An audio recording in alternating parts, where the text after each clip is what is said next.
mga kababayan, gusto ko magdasal. Gusto ko magdasal mga kababayan. Pasensya na po kayo. Gusto kong tumawa pero ayaw kong tumawa. Ama, nasa langit, tulungan mo po kami mga Pilipino na gabayan kami na masugpo ang korupsyon sa Pilipinas. Kasi yan po ang nagpapahirap sa atin, sa aming mga Pilipino, Ama.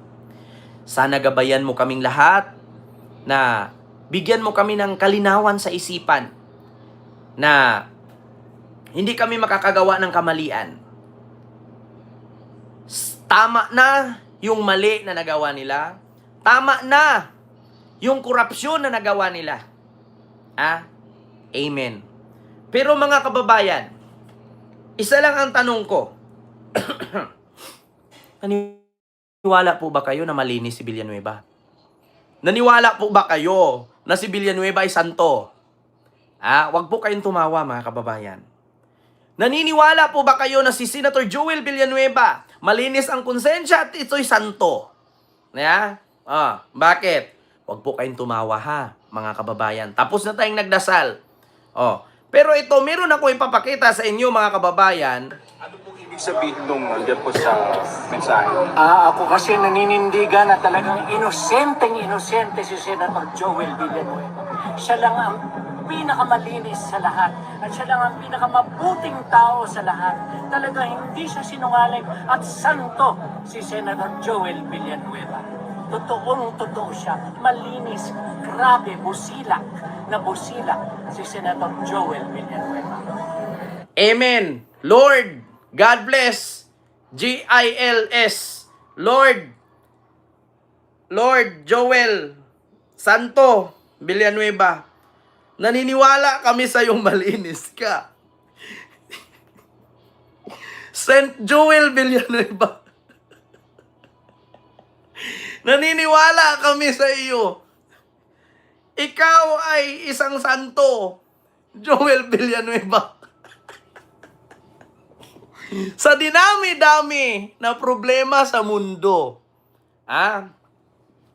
sa laki ng nawalang pera ng gobyerno at ng Pilipino, si Kuya ang pinaglalaban niya, santo si Joel Villanueva.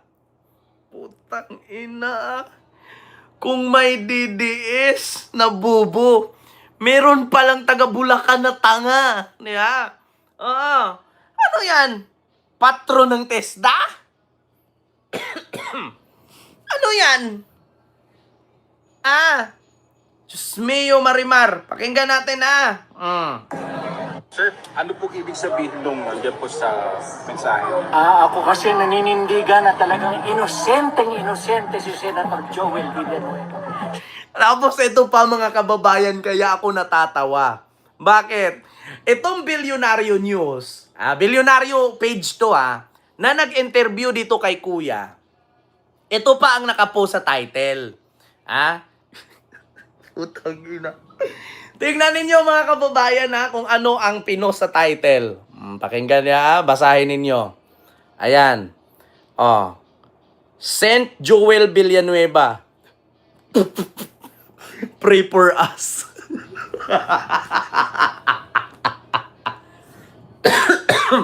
Putragis na yan. Bilyonaryo News. Nakikisabay kayo Ang dami nang natamaan ng bato Ang daming pulis na nabugbog.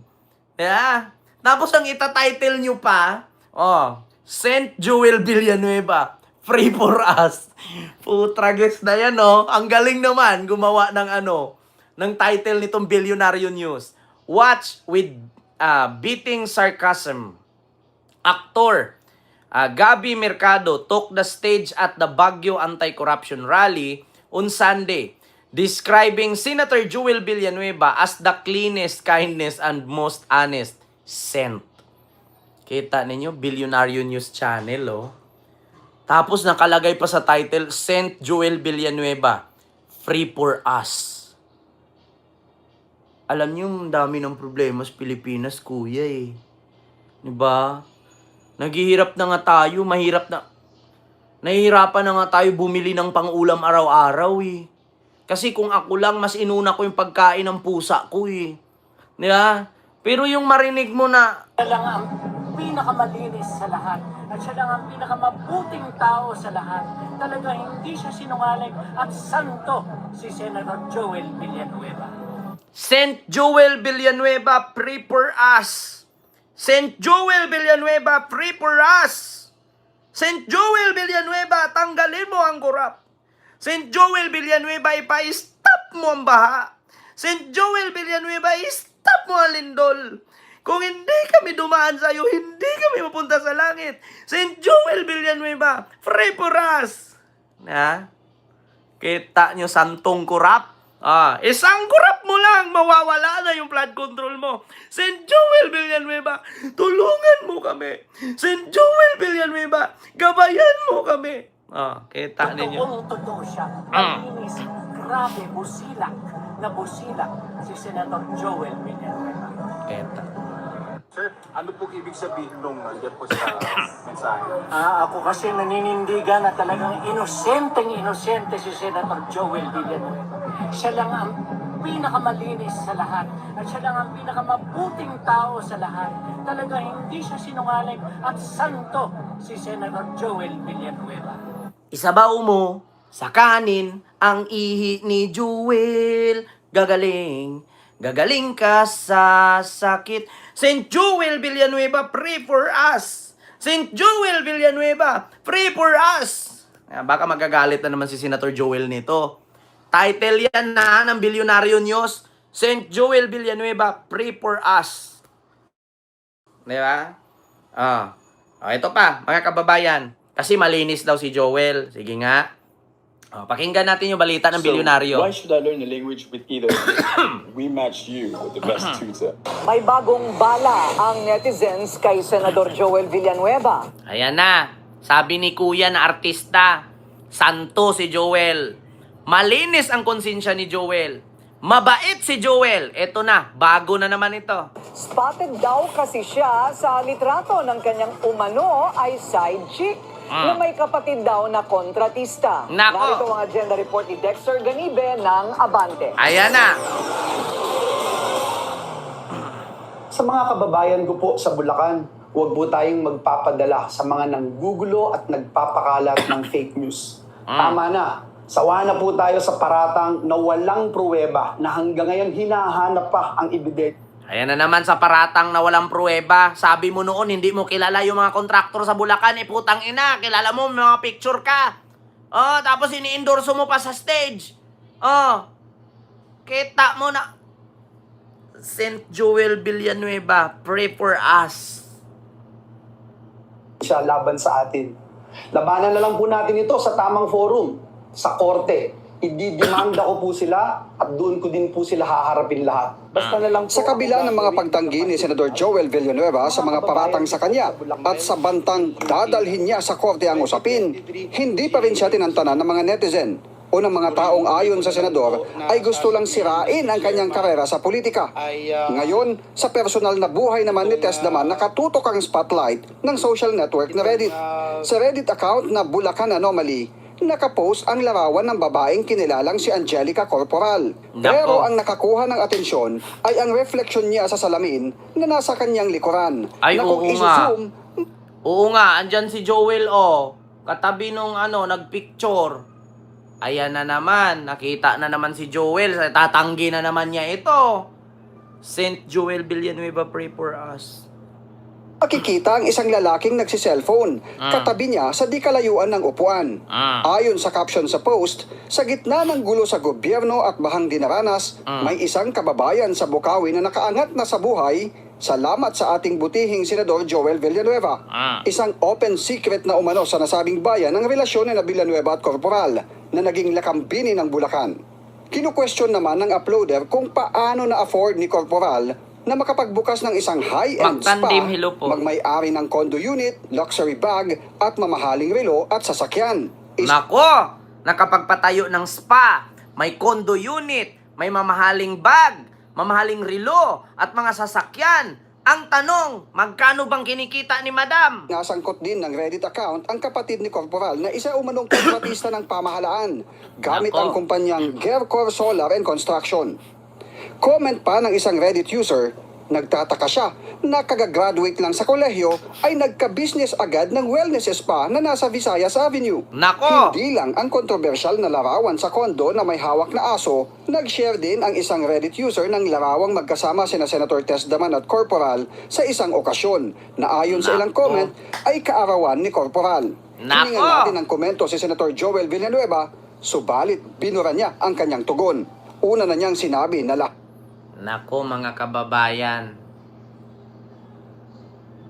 She got the body when the changaroo and she got it na bing bang na. Yeah. Bing bang na yan. Nabigyan ng bag. Bing bang na yan.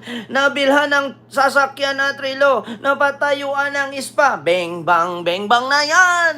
at Nako. ng paninira ngayon sa kanya ay bunga umano ng pagbanggit niya kay Congressman Zaldico na sangkot sa budget insertions. Nako. Huwag po nating kalimutan, nag-umpisa po itong lahat ng ito noong yung name that cannot be mentioned, eminensyon ni Joel Villanueva, si Zaldico, na naglagay ng napakaraming congressional insertion, Nako. lalo na sa ating lalawigan sa Bulacan noong 2023. Dahil po sa pagkakadawit ni Zaldico, nag-umpisa na ang pagkasira at pagbato ng putik sa ating pangalan. Sa taong bayan, wala po tayong tinatago. Hindi po tayo nagnanais mag-abroad. Nananatili po na nakatutok tayo sa Walang tinatago. Ano yung reflection mo sa salamin? Ang tanong ngayon, paano nagka-business yung babae? Paano nakabili ng sasakyan? Paano nakabili ng mamahaling bag? Paano nakabili ng mamahaling relo? Pwede naman nating i-check ang tax niyan. Kasi kung nakakapundar siya, imposible magpatayo ka ng spa sa Quezon Avenue. Magkano monthly dyan na upa? Magkano ang BIR niyan? Magkano ang pasahod dyan? Ang tanong ngayon, saan siya kumuha ng pera pampatayo? Hindi naman natin pwede sabihin influencer siya.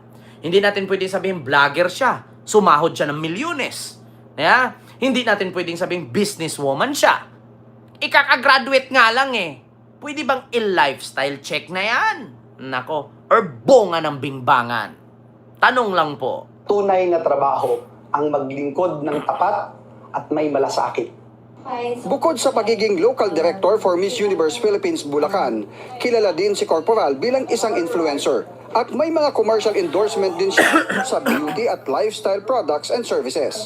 Bukas ang Billionaire News Channel at Abante para sa panig ni Angelica Corporal.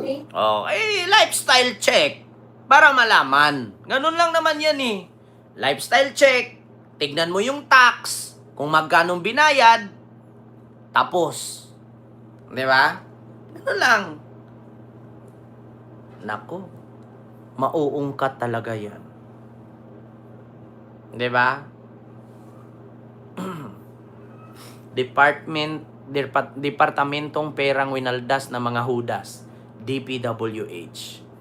Speaking, mga kababayan,